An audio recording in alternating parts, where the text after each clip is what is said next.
Ein kleiner Virus stellt die Welt auf den Kopf, besonders betroffen all jene, die ihr Geld damit verdienen, möglichst viele Menschen in einem Raum zu versammeln. Ein Leben zwischen Antragsformularen, Videostreamings und gefühltem Hausarrest.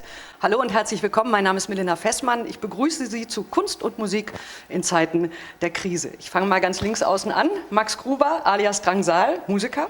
Hallo und herzlich willkommen. Pamela Schöbes, Clubbetreiberin vom Gretchen und Vorsitzende der Berliner Clubkommission. Hallo. Wieland Kremer, Chef von Powerline, Booker, Live-Veranstalter. Hallo. Und Dr. Nicole Bürsch, psychologische Psychotherapeutin an der Fliedner Klinik in Berlin. Hallo und herzlich willkommen. Hallo. Schön, dass wir hier sitzen, im gehörigen Abstand natürlich, richtig ausgemessen alles, 1,50 wahrscheinlich, kein Publikum, aber Sie können uns natürlich zugucken. Ich würde gerne mit dir, Pamela, anfangen. Du hast mal im April, ich habe ein Interview gelesen von dir, da ging das gerade los, da hast du gesagt, die Lage ist wirklich dramatisch und ungewiss. Das ist jetzt schon eine Weile lang her. Ist es immer noch so? Ja. Sorry, ist eine geschlossene Frage und die kann man leider echt nur mit Ja beantworten. Inwiefern wirkt sich das auf den Club aus? Ganz konkret. Also da gibt es ganz viele verschiedene Ebenen. Also es gibt zum einen natürlich die finanzielle Situation, dass wir halt, in Berlin kam der Lockdown für die Clubs am 13. März. Das heißt, wir hatten plötzlich von einem Tag auf den anderen ja tatsächlich überhaupt gar keine Einnahmen mehr. Und das ist total schwer zu erfassen, auch für einen selber. Also wir haben den Montag vorher noch das Geld vom Wochenende eingezahlt, so wie wir das immer machen, und Überweisungen gemacht. Und dann kommt eigentlich das nächste Wochenende und man nimmt neu Geld ein und macht die nächsten Überweisungen. Und dieses Wochenende kam aber nicht. Also das heißt, ich habe dann, nachdem erstmal klar war, okay, wir können nicht mehr aufmachen, dann hat man gedacht, okay, Kühlschränke kann man ausmachen, kann man Strom sparen und so. Und dann setzt so ein Prozess ein. Und dann setzt irgendwann auch der Prozess ein, dass man auf sein Konto guckt und sieht, da ist kein Geld drauf. Und dann sieht man aber parallel dazu eine Liste mit den ganzen Abbuchungen und den ganzen Sachen, die man so zu bezahlen hat, und realisiert dann plötzlich, das geht nicht. Also da kommt kein Geld rein, aber diese Kosten habe ich trotzdem. Also die finanzielle Belastung ist extrem, ist enorm. Und dann kommt noch dazu, dass März für uns, gerade die auch viel so Konzertveranstaltungen machen, das Januar und Februar ist ein furchtbar schlechter Monat. Da baut man halt Verbindlichkeiten auf. Und März, April, Mai sind dann wieder gute Monate, und dann kann man sozusagen das schlechte Frühjahr, den schlechten Anfang, Jahresanfang abbauen und für das Sommerloch vorbeugen. Das geht ja nun natürlich tatsächlich auch alles nicht. Also das ist halt total schwierig. Und das Nächste ist halt, dass ich glaube, alle ClubbetreiberInnen das machen, weil sie es gerne machen, weil sie erstens die Musik lieben. Und zum anderen aber eben auch diese Nähe und die Menschen wollen. Und wenn man jetzt im Club steht und da ist niemand, wir machen ja fast alle Streamings, dann hat er so eine... Von United We Stream. Ja, es gibt zum einen United We Stream, aber wir ClubbetreiberInnen machen das natürlich auch eigenständig. Und wir tun das auch im Gretchen, aber das ist halt eine total absurde Situation. Dann stehst du da in dem Club und du siehst den Künstler oder die Künstlerin, die tolle Musik macht, und du wippst so mit und freust dich, aber du stehst vor so einem Laptop und dann drehst du dich um irgendwie und dann ist da aber nichts. Also die Situation ist einfach, das ist total unbefriedigend. Also tatsächlich am Anfang war das irgendwie noch so ein bisschen so, ja, hey, wir machen was, und wir machen das ja auch für die Leute da draußen, weil die haben ja das gleiche Problem, denen fehlt es ja auch, und so können wir wenigstens die Musik transportieren. Aber tatsächlich ist diese Atmosphäre, die man im Club hat, das, was uns antreibt, das zu machen. Wenn die Leute da stehen, wenn du siehst, dass sie glücklich sind, wenn die schreien irgendwie, wenn du siehst, dass es funktioniert zwischen den KünstlerInnen auf der Bühne und dem Publikum, das ist ja ein Miteinander. Und das kann man nicht ersetzen durch einen Stream oder durch Konzertaufzeichnungen oder so. Das ist traurig. Ja, das kennt man ja auch selber. Ne? Am Anfang habe ich die auch tatsächlich viel geguckt, diese Streams, aber irgendwann, auch wenn man zu Hause alleine vom Rechner sitzt, dann vermittelt sich zwar die Musik, aber alles andere vermittelt sich natürlich gar nicht. Ne? Es fehlt einfach total viel von dieser sozialen Komponente, die man im Club tatsächlich hat. Und ich glaube, natürlich ist mir das klar, also mich trägt tatsächlich wenn die Leute schreien. So, also wenn du wenn du siehst, dass die Leute das, was von der Bühne kommt, einfach, dass die das leben irgendwie, dass das für unser Publikum ist es ja auch die Energie, das geht ja auch zurück an die KünstlerInnen, aber das ist tatsächlich auch das, was mich trägt, das immer wieder weiterzumachen, weil das ist schon auch anstrengend natürlich, die Nächte und das Vorbereiten und so, ist ein harter Job, wenn man so will. Aber das fehlt jetzt, also das ist halt, ich finde das sehr tragisch, neben dem Finanziellen finde ich das sehr tragisch. Wie ist es bei dir, Max? Also als Künstler ist man ja auch genau auf diese Situation angewiesen, ne? Dass das Publikum reagiert, dass man Feedback kriegt. Wir haben auch, als es losging, direkt so ein Streaming-Konzert gemacht und ich empfand es schon als sehr merkwürdig, dass dann so komplette Stille herrscht zwischen den Songs. Da war ich wieder an die bescheidenen Anfänge erinnert. Aber ja, inwiefern, als noch keine Leute bei deinen Konzerten waren? Ja, okay. Genau.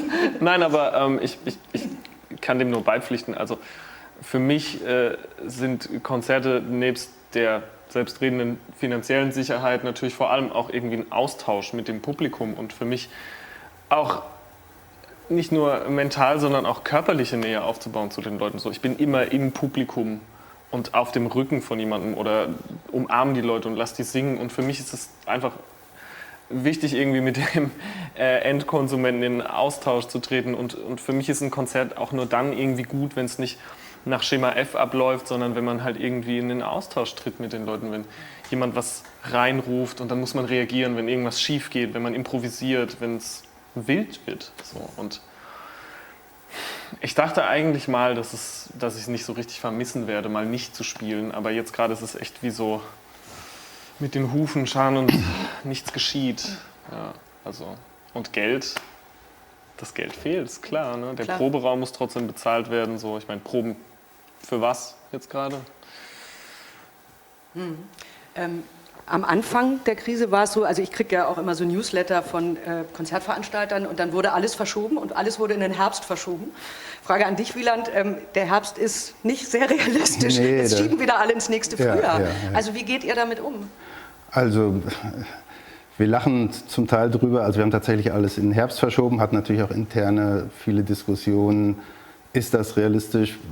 Sollte man nicht was direkt ins Frühjahr verschieben, aber sowohl wir als auch die Künstlerinnen wollen natürlich spielen und jetzt ist es wie so eine Welle, die man vor sich her trägt, wo man aber zum Teil, also ich persönlich glaube sogar im Frühjahr wird nicht sehr viel in Hallen abgehen, also genau das, was ihr beide sagt, die Nähe, das Körperliche, warum soll es im Frühjahr erlaubt sein? Es ist auch gut, dass es wahrscheinlich nicht erlaubt ist, also aus medizinischer Sicht oder Pandemiesicht, im Unterschied zum Herbst zum Beispiel. Das heißt, wir schieben das vor uns her und haben damit immer ein bisschen was zu tun und warten einfach. Es ist ja auch ein komplexes Ding. Also man kann ja nicht einfach sagen, okay, ich nehme jetzt Künstler von dem Tag weg und schiebe den irgendwie in März, sondern das hängt ja von ganz vielen verschiedenen Aspekten ab, gerade bei internationalen Künstlern, oder? Genau. Und da gibt es auch, wie gesagt, ganz unterschiedliche Herangehensweise. Manche Künstler, Künstlerinnen wollen gar nicht, manche wollen so früh wie möglich, obwohl wir ihnen sagen, wir können das machen und wir versuchen auch alles, dass es möglich wird, aber es sind ja letzten Endes nicht die das entscheiden und das macht nicht wirklich Spaß. Ich glaube, da sind wir uns alle einig, oder? Spaß machen ist was anderes. Ja, das stimmt wohl.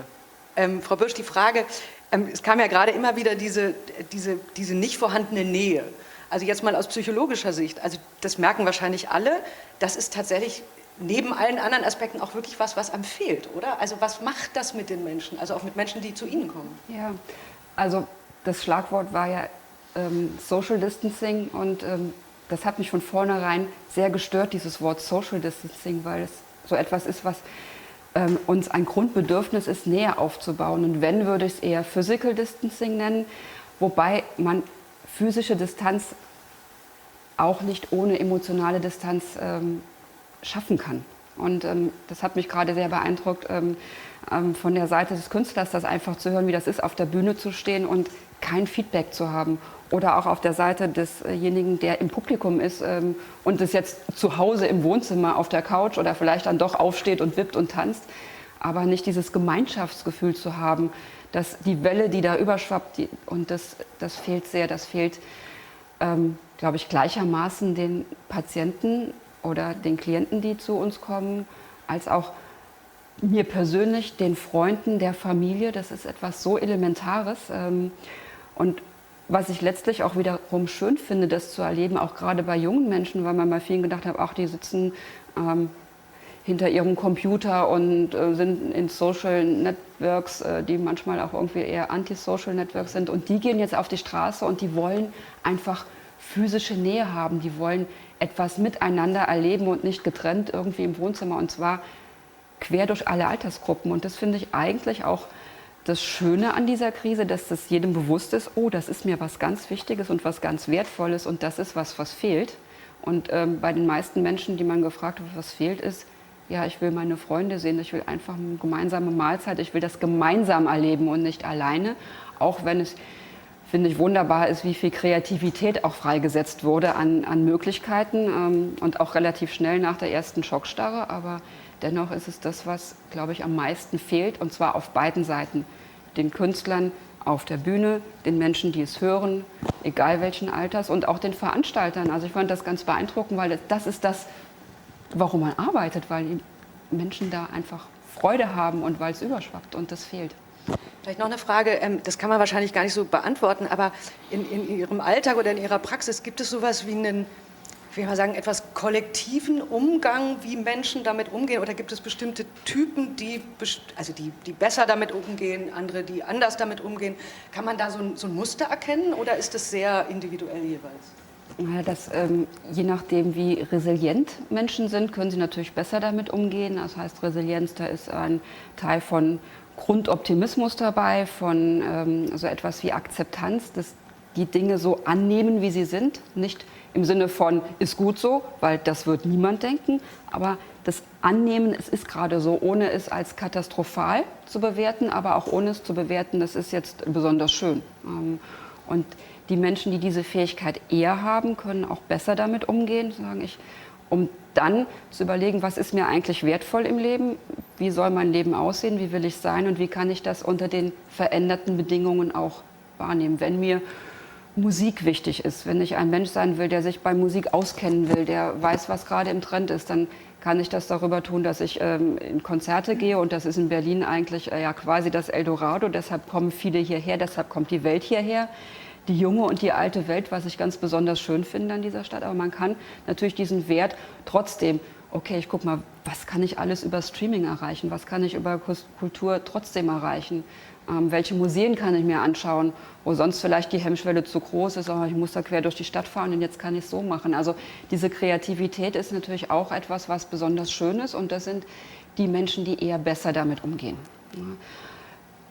Natürlich auch die Menschen, die jetzt nicht von massiver existenzieller Not betroffen sind. Und was ich beobachtet habe, es gibt diejenigen, die ja quasi in einer erzwungenen Auszeit sind und ganz wenig zu tun haben, also als Stress die Unterforderung haben, und dann die massive Überforderung haben. Mit Kindern zu Hause, mit Homeoffice, mit dem, was dann alles an Dingen fehlt, die wir eigentlich ansonsten zum Auftanken haben, nämlich am Wochenende ins Konzert gehen oder am Abend sich mit Freunden treffen, und das ist alles weggefallen. Wie ist das, jetzt mal vielleicht die Frage an die Runde, wie ist das für euch, also jetzt mal unabhängig von dem beruflichen und finanziellen, was natürlich ein ganz wichtiger Punkt ist, aber hat sich was verändert seit Anfang, also als es losging, nicht nur in der Wahrnehmung, weil ich glaube, am Anfang hat man das schon so wahrgenommen, also man wusste gar nichts, ja, und dachte nur, okay, jetzt ist es so. Ja, alle waren am Anfang gegen Masken, plötzlich ist es so Common Sense, jeder macht das. Was hat das mit euch gemacht, also abgesehen von der nicht vorhandenen Live-Erfahrung, also so persönlich? Oh, ich muss ganz ehrlich gestehen, ich besitze glücklicherweise die Fähigkeit, mich mit mir selber zu beschäftigen. Und ich denke immer, ach, es gibt so viele Bücher und es gibt so viele Platten, die ich noch nicht gehört habe. Es gibt so viele Filme, die ich noch nicht gesehen habe. Und ich war eigentlich auch immer der Meinung, dass mich das über Jahre hinweg, der Eremität tragen könne. Und dann ist mir aber irgendwie klar geworden, auch nach 3 Wochen dann wirklich zu Hause sein und nur in den Supermarkt gehen und schnell alles in den Einkaufswagen werfen und wieder mich verstecken, dass mir das krass fehlt, so, dass mir soziale Kontakte wohl doch wichtiger sind. Und ich bin immer noch nicht so richtig an einen Punkt gekommen, wo ich das Ganze so als Normalität akzeptiert habe. Für mich wirkt es immer noch wie so ein globales Sabbatjahr, dass alles so auf Standby-Modus läuft und es macht mich echt betroffen und es hängt halt wie so ein Damoklesschwert über allem, was geschieht. So. Ich finde es schon belastend. Man kann ja auch wirklich über nichts mehr reden. Und wenn man Leute trifft, die man länger nicht gesehen hat, ist die erste Frage, und? Wie ist? Und die Antwort ist immer so, jo, den Umständen entsprechend, gell? Weiß nicht. Und ich finde das auch langsam ein bisschen nervig. Es stresst. Dem stimmen wahrscheinlich alle zu. Aber es hat das also nicht zum Beispiel dazu geführt, also man könnte jetzt mal so auf dem Reispapier sagen, okay, ich bin jetzt zu Hause, ich bin Musiker, ich habe meinen Laptop, ich werde jetzt total kreativ, ich schreibe jetzt die besten Songs meines Lebens. Oder auch nicht, oder mache überhaupt irgendwas. Es ist also eher nicht passiert, wenn ich das Doch, also um es ganz konkret zu sagen, war es so, dass es sowieso klar war, dass ich mit dem Projekt Drangsal dieses Jahr ein neues Album machen will. Und wir hatten uns deswegen nicht allzu viele Konzerte gebucht, irgendwie so 10, 12 Stück und die sind alle weggefallen und dann blieb halt eben mehr Zeit, um diese Platte zu machen und die ist jetzt eigentlich auch fertig und beinahe fertig. Und jetzt sitze ich da und bin so, na, wann ist es wieder normal? Wann kann ich diese Platte rausbringen? Aber alleine den Gedanken finde ich so töricht. Hast du dann auch irgendwie gesagt, so alle versuchen zu schieben und es ist wie so eine Welle, die man vor sich herträgt oder vor der man irgendwie dann auch wegrennt und glaubt, man könne irgendwie vermeiden, nass zu werden. Das sind so, die Leute sagen, ja, nächstes Jahr dann und man ist so, ja, aber nur weil es von 2020 auf 2021 umswitcht, heißt doch nicht, dass sich irgendwas verändert. Und du hast es gerade auch gesagt, so, ich sehe es irgendwie nicht, dass dann im Januar plötzlich wieder die Hallen voll sind. Sehe ich halt ehrlich gesagt auch nicht. Und das, finde ich, ist das, was so deprimierend daran ist. Weil alle reden immer davon, ja, wenn wir dieses Jahr erstmal geschafft haben, dann wird es wieder gut. Also es ist so, nichts wird sich verändern, nur weil das Jahr sich switcht. Und das, finde ich, ist so der gruselige Gedanke. Aber ja, ich habe ein Album. Toll.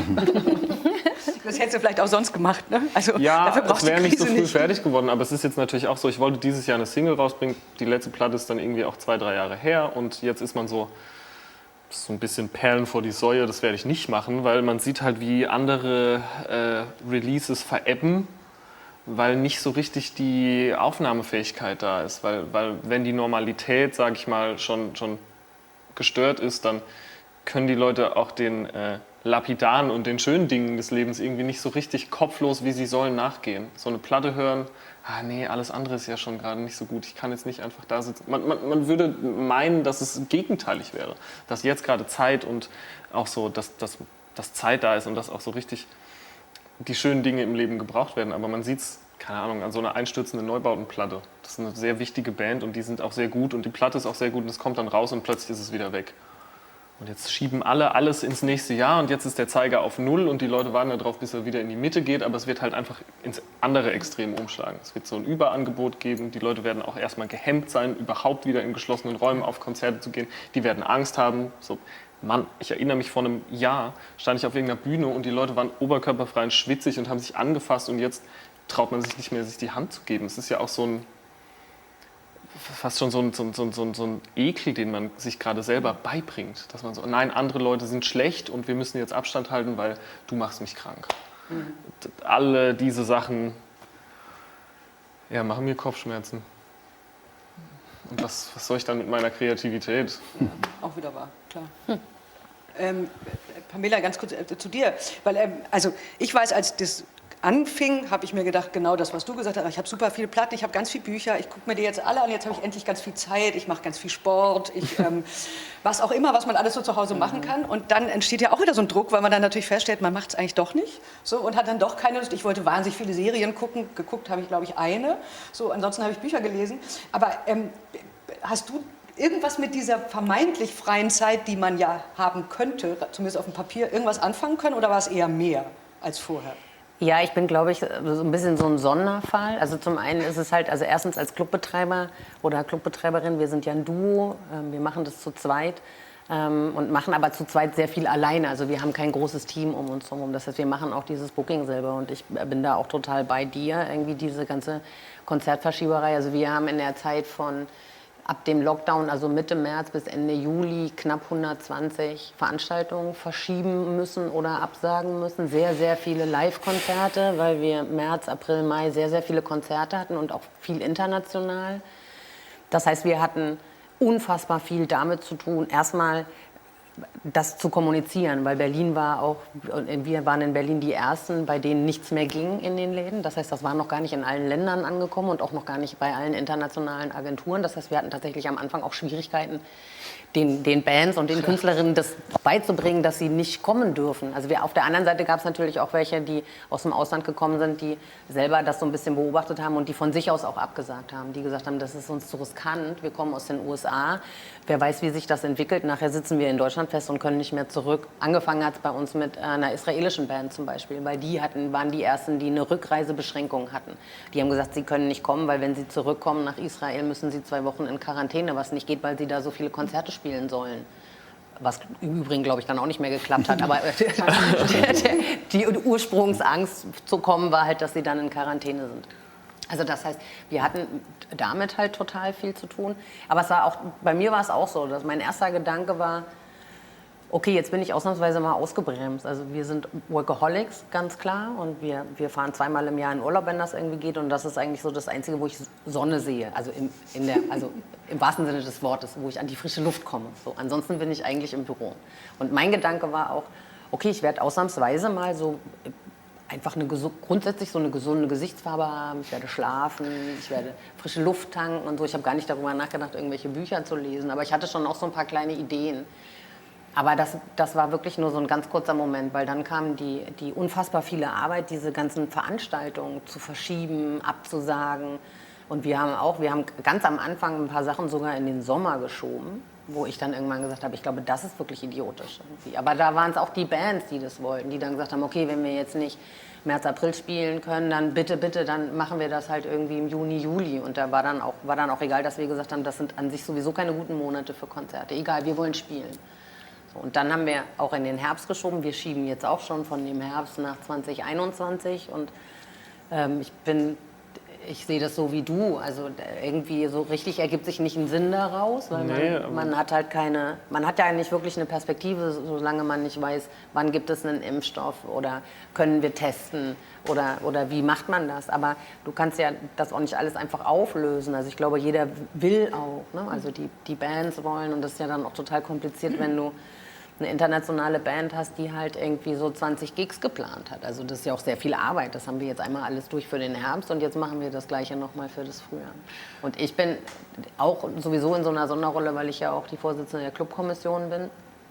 Das heißt, ich habe halt von Anfang an total viel versucht, sozusagen Awareness-Arbeit zu machen auf der politischen Ebene, dass man das also versucht zu erklären, in was für einer bedrohlichen Situation die gesamte Clubkultur einfach ist, weil wir können das nicht kompensieren. Also wir können nicht, also zum einen haben wir keine Möglichkeit, Einnahmen zu generieren, wir haben in der Regel keine Rücklagen und alles, was uns jetzt wegbricht, wir können das nicht aufholen, weil wir haben zwar ja am Anfang alles in den Herbst geschoben, aber wir hätten im Herbst ja andere Konzerte gehabt. Also das heißt, wir schieben das sozusagen vor uns her, aber die kosten leider nicht. So, deswegen habe ich halt da sehr, sehr viel gearbeitet und habe in den ersten 2-3 Wochen vom Lockdown über 80 Stunden auf der Uhr gehabt. Und, also nichts mit lang schlafen, Sonne und so. Sonne, ich habe so beschissen ausgesehen wie noch nie so ungefähr, weil ich halt wirklich unfassbar wenig geschlafen habe. Ich hatte krasse Augenringe.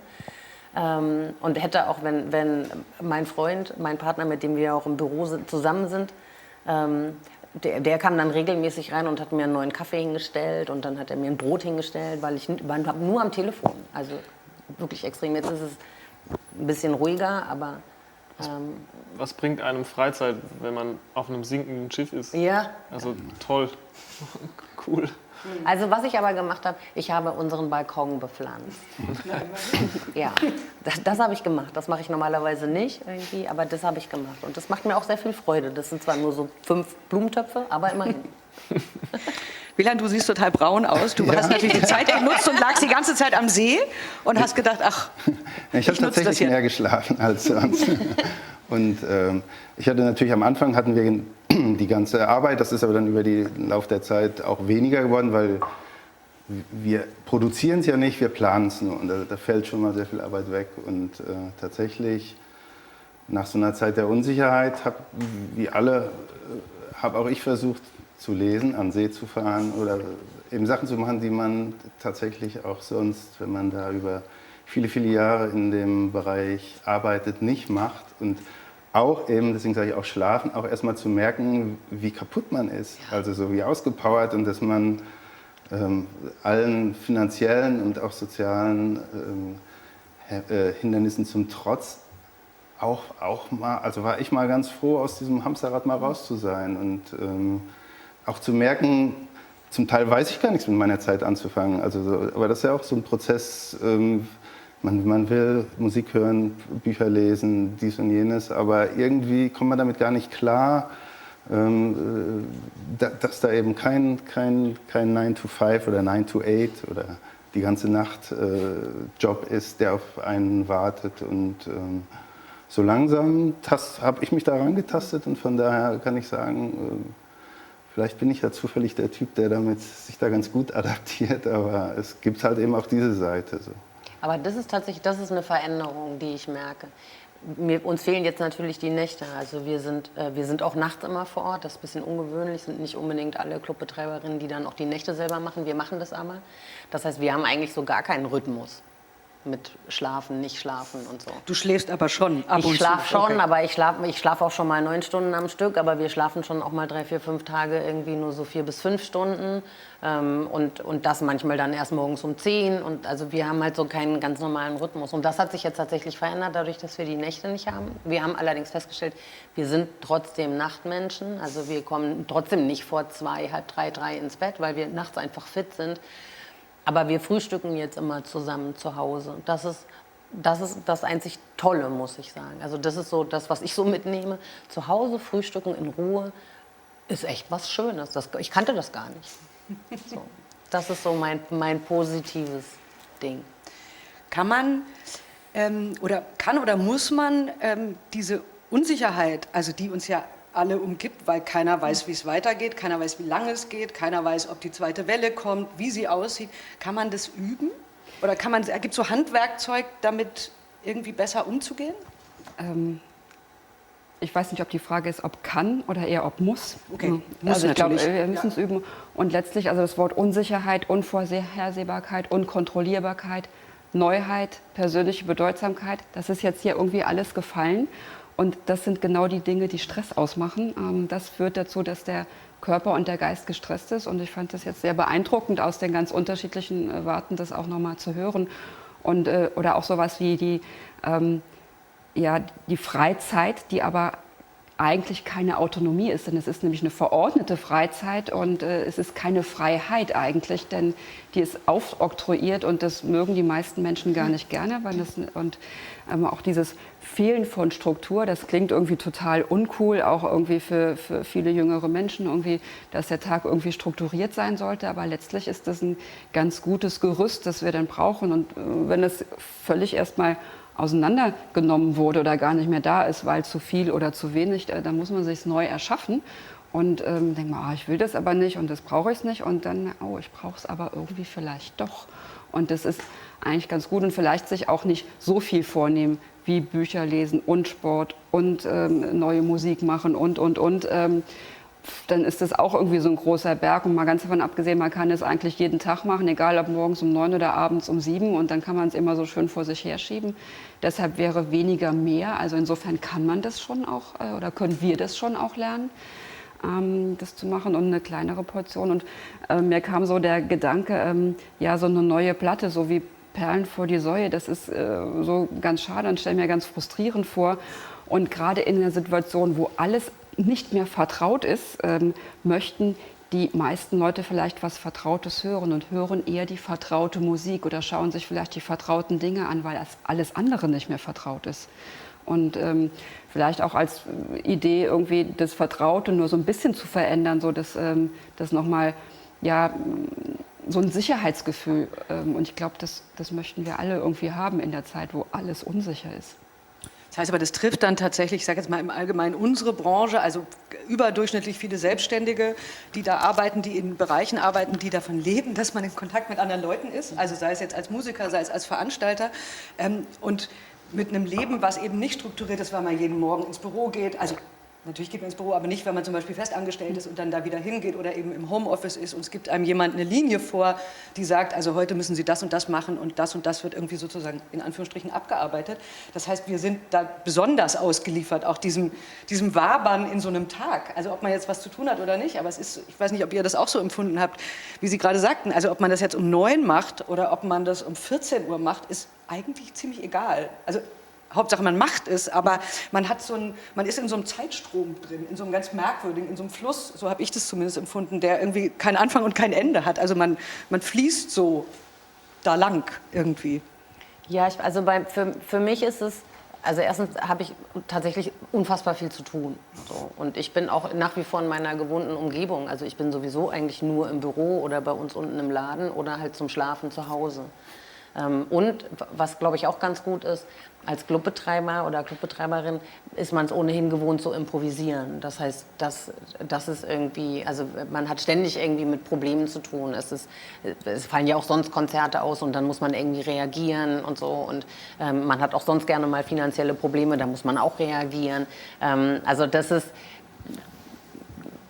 glaube ich, für mich ist es, glaube ich, sowieso ein bisschen einfacher, weil ich sowieso kein strukturiertes, normales Leben führe, was so ganz regelmäßig ist, wo ich mich dann plötzlich eingesperrt fühle. Also wir waren auch von Anfang an die ersten 2 Wochen in so einer Art Selbstquarantäne, weil wir natürlich ja auch nicht wussten, ob wir uns vielleicht an dem Wochenende vorher bei uns im Laden selber angesteckt haben und wollten dadurch natürlich auch niemand anderen in Gefahr bringen. Und haben dann auch entsprechend ein bisschen mehr zu essen gekauft. Also nicht so Hamsterkaufmäßig, aber wir haben dann so Sachen gekauft, die sich halten für den Fall, dass wir nicht mehr wegkommen. Also wir haben da auch schon uns drauf eingerichtet, aber für uns ist es, glaube ich, nicht so schlimm wie für viele andere. Also ich sehe das auch so bei unseren Leuten, mit denen wir arbeiten, unser Team. Da gibt es zum einen Leute, die haben noch einen normalen Dayjob, die sind jetzt finanziell nicht so betroffen, die arbeiten bei uns auch sowieso nur wegen der Spaß an der Freude sozusagen.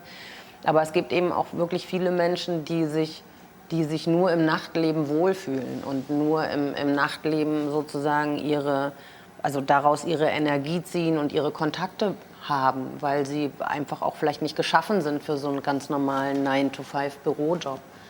Und ich glaube, dass es für solche Leute auch gerade ziemlich schwierig ist, weil die oft dann in so eine Art totale Isolation fallen. Weil deren soziale Kontakte tatsächlich ausschließlich über das Nachtleben kommt. Und ich glaube, es geht nicht nur um die Angestellten, da gibt auch viel Leute im Publikum, die genau das brauchen. Das heißt, ich glaube, die können improvisieren, wie sie wollen. Denen reicht es halt nicht, ein Buch zu lesen oder mit ihrer aufoktroyierten Freiheit irgendetwas zu generieren, weil die brauchen genau dieses Nachtleben. Und das kann man nicht ersetzen. Na, nicht zuletzt muss man vielleicht auch noch mal sagen, da habe ich neulich drüber nachgedacht, ich meine, das Nachtleben ist ja auch ein geschützter Raum. Ne? Also für viele Leute ist es ein Ort oder ein Raum an sich, in dem sie mit anderen, mit Gleichgesinnten, wie auch immer zusammen sind und eben nicht über die Straße gehen müssen und rassistisch, was auch immer. Irgendwie, also das ist so ein Ort, den es jetzt tatsächlich einfach nicht mehr gibt.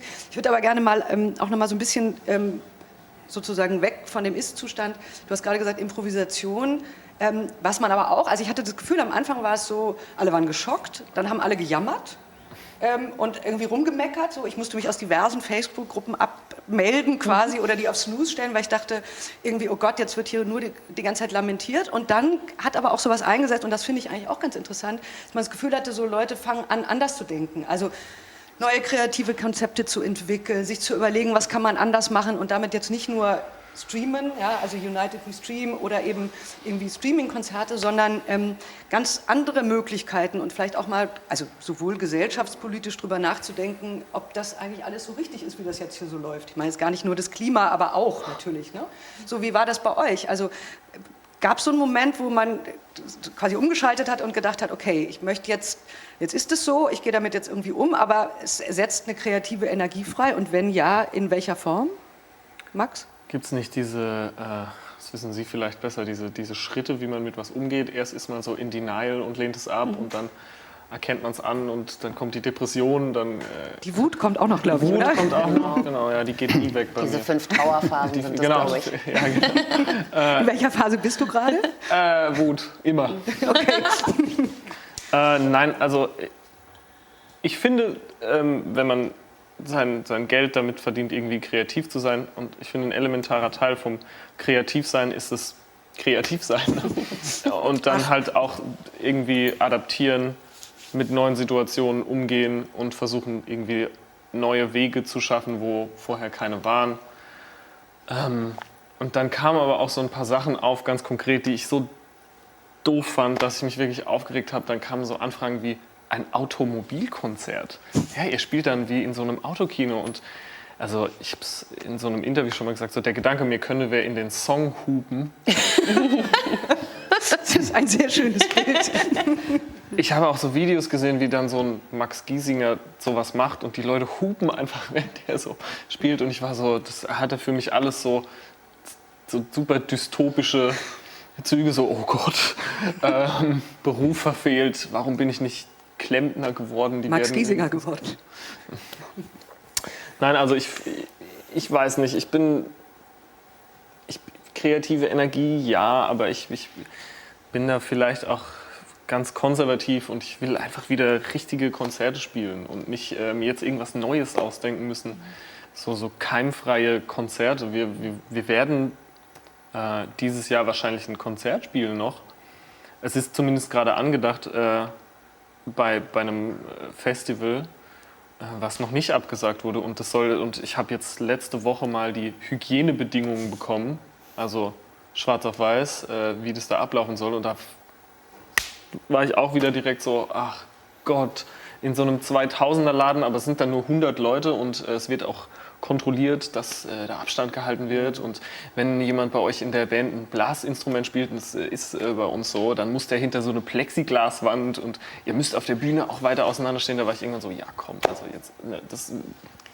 Kein Ersatz. Nee, und ich finde auch so, dass Kreativität in allen Ehren und so, aber wo sind denn, also wir sind unsere Branche, ja, das ist die erste, der man den Riegel vorschiebt und es ist die letzte, die wieder irgendwie aufleben kann. Und ich sehe noch nicht so richtig den Plan B, ehrlich gesagt. Also weder monetär noch... Ja, muss man dann leider vielleicht auch so drastisch formulieren, wie es ist. Gibt nicht wirklich einen. Ich frage mich dann auch so, ich habe ja auch eine Booking-Agentur, so wie lang könnt ihr noch in der Form existieren und wie lange habt ihr eigentlich was zu tun? Ja, genau. Ja, klar, fragt man sich, aber weil es keine Antwort gibt, ist es ja Macht man halt einfach weiter, ja klar. Macht man weiter, aber es ist auch Quatsch, darüber zu grübeln. Also bei mir hat es tatsächlich auch dazu geführt, eine Phase war jetzt nicht kreative Energie, sondern eher erweitert, warum mache ich das denn? Beziehungsweise warum habe ich vor fast 30 Jahren angefangen, Konzerte zu buchen und daraus dann auch, mit wem mache ich das? Also so bei mir war es persönlich so ein DIY-Spirit, es war auch in bestimmte auch politisierte Zusammenhänge. In Hamburg gab es die Wohlfahrtsausschüsse und so weiter und so weiter. Das heißt, als ich oder wir Powerline angefangen hat, da wollten wir nicht Teil des Systems sein, der Entertainment-Kultur. Also das hat uns überhaupt nicht interessiert, ob es der Musikindustrie scheiße geht, umso besser halt. Wir machen halt unser Ding. So, ne? Und wir wollen inhaltlich was anderes, wir wollen mit anderen Künstlerinnen und Bands arbeiten und das ist natürlich so im Laufe der vielen Jahre relativiert sich das, aber ich habe halt gemerkt, ich bin auch nicht so bereit, jetzt direkt neue Konzepte zu entwickeln, um mit so einer Krise kreativ umzugehen, sondern ich trete persönlich auch erstmal einen Schritt zurück oder sage, unter welchen politischen Bedingungen passiert das gerade oder beziehungsweise was passiert noch drumherum, was ist gerade mit rassistischer Polizeigewalt und so weiter, also wo man Zeit hat, sich mit zu beschäftigen, das, nicht nur in diesem ganz engen Rahmen, wie kann ich denn jetzt das nächste Streaming, das nächste Hygienekonzept oder sonst was bearbeiten und nach vorne bringen. Gleichzeitig haben mir zum Beispiel No-Twist gerade erzählt, die auch hier auf Popkultur spielen, dass sie Kollaborationen auf ihrem nächsten Album aufgenommen haben mit Künstlern, die sonst überhaupt keine Zeit gehabt hätten, jetzt mit ihnen zusammenzuarbeiten. Das heißt, da passieren Sachen, aber Für mich persönlich ist das eher ein Schritt zur Seite oder nach hinten oder ein grundsätzlicher, sich gesellschaftspolitische Lagen anzuschauen, als wie optimiere ich mich jetzt für den Fall. Natürlich müssen wir unsere Firma auch darauf vorbereiten, was ist, wenn es wieder losgeht. Aber ich bin da irgendwie noch nicht bereit für da meine Energie reinzulegen. Also bist quasi noch im Innehalten sozusagen Ja, und ja. Überdenken. Klar. Auch machen tatsächlich, aber auch zu überlegen, wie kann man Strukturen zum Beispiel auch bei uns in der Firma ändern. Also solche Sachen halt, also aber viel breiter, aber eben nicht produzieren, schaffen. So. Also das würde ich aber schon auch wenn das jetzt vielleicht nicht ganz passt, aber ich würde das schon auch unter einem, oder vielleicht nicht unter einem kreativen Ansatz sehen, aber ich meine, dass man anfängt, Strukturen, die immer so waren, tatsächlich mal zu überdenken oder zumindest sich die Frage zu stellen, ob die weiterhin so sein müssen, ist ja auch ein Prozess, zu dem man jetzt plötzlich mal Zeit hat. Klar, genau Also, so meinst du. Ich würde gerne nochmal das Thema Wut aufgreifen, weil ich finde, das ist was ganz Wichtiges und das ist ja ein Unterschied zu Resignation oder Wut und vielleicht ist Wut auch ein ganz besonderes Gefühl, was man merkt, das habe ich in der Zeit und ich bin auch dazu fähig und möglicherweise ergibt sich daraus Kreativität oder auch nicht oder auch sowas wie, ich halte mit meiner Wut mal inne und gucke mal, was passiert, ohne dass ich jetzt den Druck habe, oh, ich muss die Lösung für morgen haben und vielleicht darf ich auch den Mut zum Innehalten haben und das doch auch ein Teil der alten Normalität wieder zurückkommt. Also jetzt zu denken, oh, das wird nie wieder so sein, das ist vielleicht das Kind auch ein bisschen mit dem Bade ausgeschüttet und das ist dann Resignation, die vielleicht auch unangebracht ist. Bei aller Kreativität, was kann man an kleineren Dingen auch machen, aber durchaus auch mal die Erlaubnis zum Innehalten und ich muss nicht wieder höher, schneller, weiter, was anderes. Und deshalb finde ich Wut eigentlich eine ganz gesunde innere Reaktion dazu, die mir entweder erlaubt, mich mal innezuhalten oder auch zu überlegen, was mache ich jetzt eigentlich damit? An einer neuen Idee, ohne mir einen Druck zu machen. Na, und es ist immerhin natürlich, das hilft ja vielleicht auch, was uns tatsächlich alle betrifft. Ja? Also man hat ja sonst, wenn man mit Schwierigkeiten hat mit bestimmten Dingen oder unglücklich ist oder was auch immer, hat es ja sehr was mit einem selber oft zu tun oder mit den unmittelbaren Umständen. In dieser Situation sind wir ja irgendwie alle auch zusammen. Also mal mehr, mal weniger und jeder geht anders damit um. Aber also hilft euch das? Hilft dir das zu wissen, dass andere Clubs zum Beispiel in einer ähnlichen Situation sind? Oder hilft einem das so gedankenmäßig und letztendlich hilft es einem gar nicht?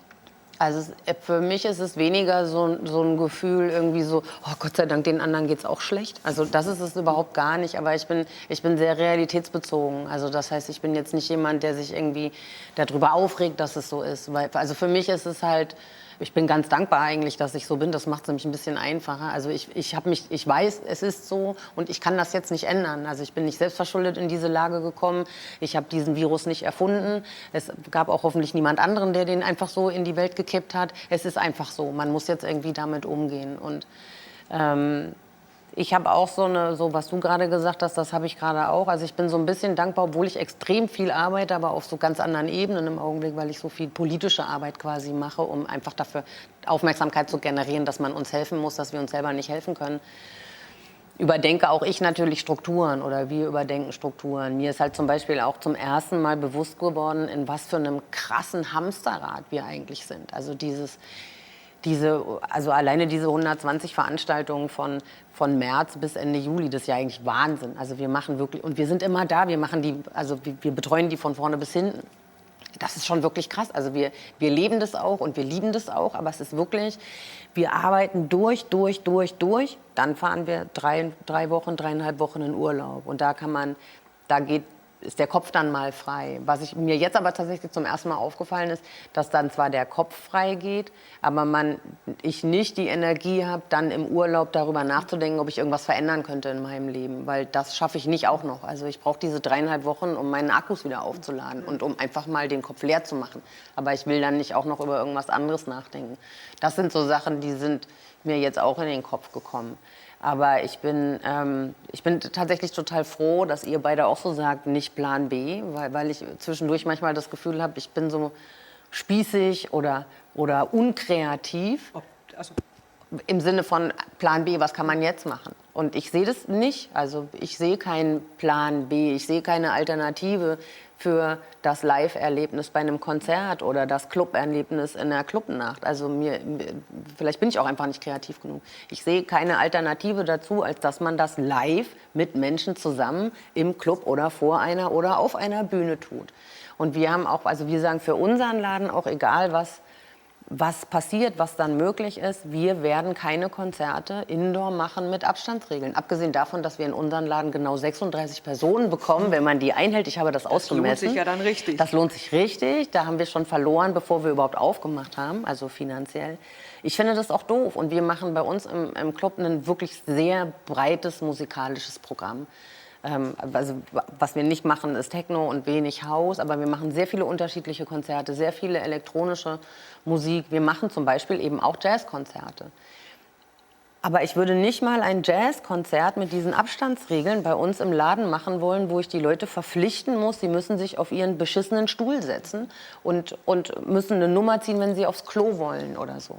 Weil das nicht das ist, wofür wir das machen. Also bei den Konzerten, die wir machen, egal ob Jazz oder Hip-Hop oder Singer-Songwriter oder Funk oder whatever, sollen die Leute das auch spüren. Also da muss man sich bewegen irgendwie. Und da sind dann junge Leute und alte Leute. Wir machen das ja, damit diese Leute in einen Austausch kommen. Und zum Beispiel ein bestuhltes Hip-Hop-Konzert ist ja absolut völlig unmöglich. Da muss man die Leute ja anketten. Ich will auch keinen Spuckschutz irgendwo haben. Also wir haben weder auf der Bühne noch an der Kasse. Ich finde das schon, in meinem Nagelstudio ist der Spuckschutz auch noch so nicht durchsichtig. Das ist total... Du siehst die nicht? Nein, okay. Das ist so ein Milchglas.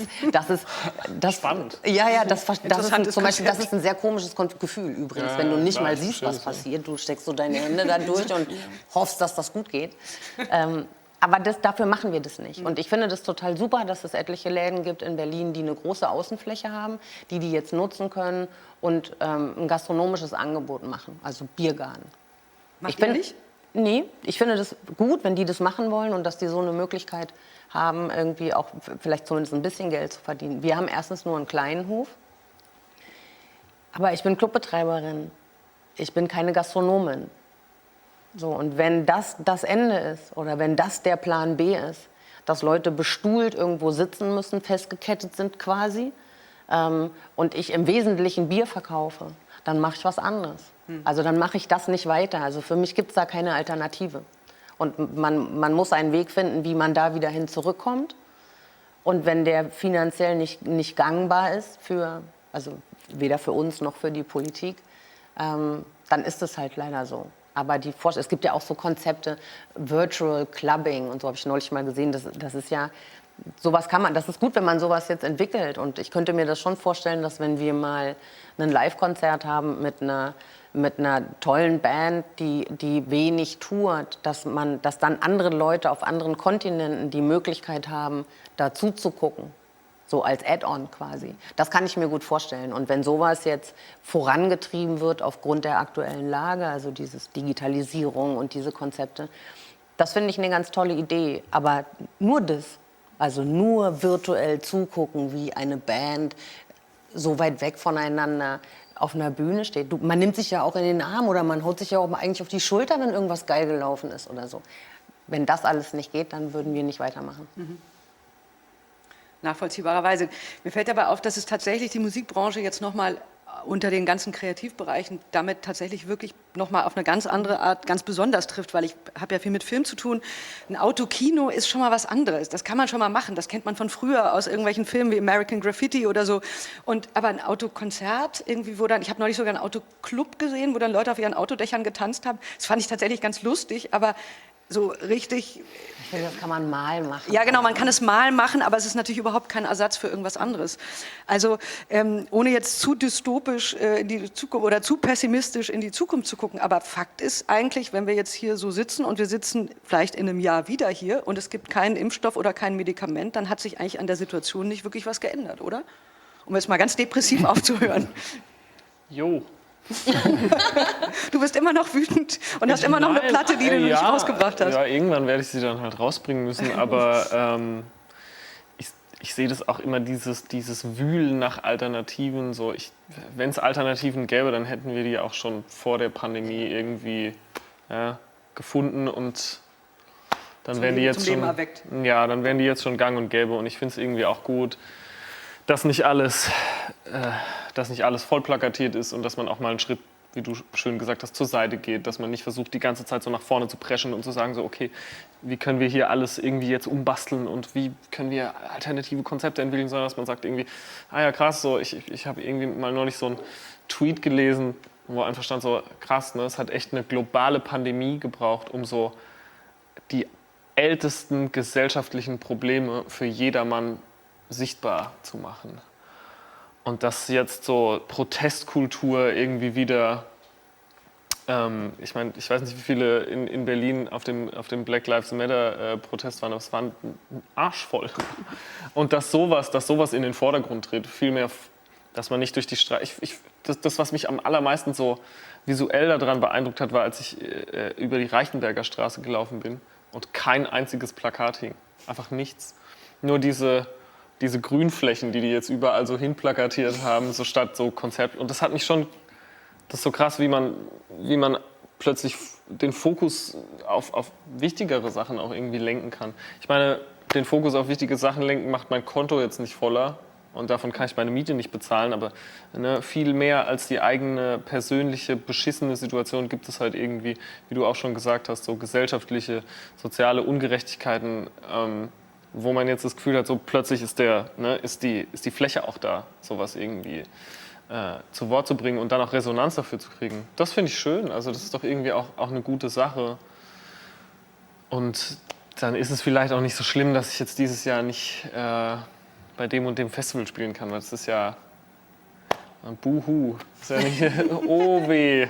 Ne, man ist ja sehr privilegiert dann auch in der Situation. Also hat irgendwo auch eine gute Seite, dass marginalisierte Gruppen, die seit Jahrhunderten marginalisiert sind, die sich tagtäglich irgendwie Gefahren ausgesetzt fühlen, dass die gehört werden, weil es nicht so alles so vollgestopft ist mit allem anderen. Mit Kaufen und Konzert und geh dahin und mach das und verpass bloß nicht das und kauf dir dieses T-Shirt. Und sehe ich so als die Sonnenseite, wenn man sich jetzt versucht, irgendwo festzukrallen. Man muss ja irgendwas finden, was gut ist daran. Das ist eigentlich ein geradezu perfektes Schlusswort. Also ich meine, mit so einem, nachdem ich so depressiv angefangen habe, mit so einem sonnigen, oder mit, nicht sonnigen, aber mit so einem Gedanken, dass es eben tatsächlich durch diese Geschichte eben andere Sachen in den Vordergrund treten, man sich mit anderen Dingen beschäftigt, mit strukturellem Rassismus, was auch immer, aber dass der Fokus sozusagen eben auch mal weggeht aus diesem Hamsterrad raus. Und genau, deswegen belassen wir es damit. Ich danke euch sehr fürs Hiersein und genau, vielen Dank und alles Gute. Ich nehme an, wir sehen uns im nächsten Jahr wieder und reden über die gleiche Situation, aber schauen wir mal. Ja, Dankeschön. Ja, vielen Dank.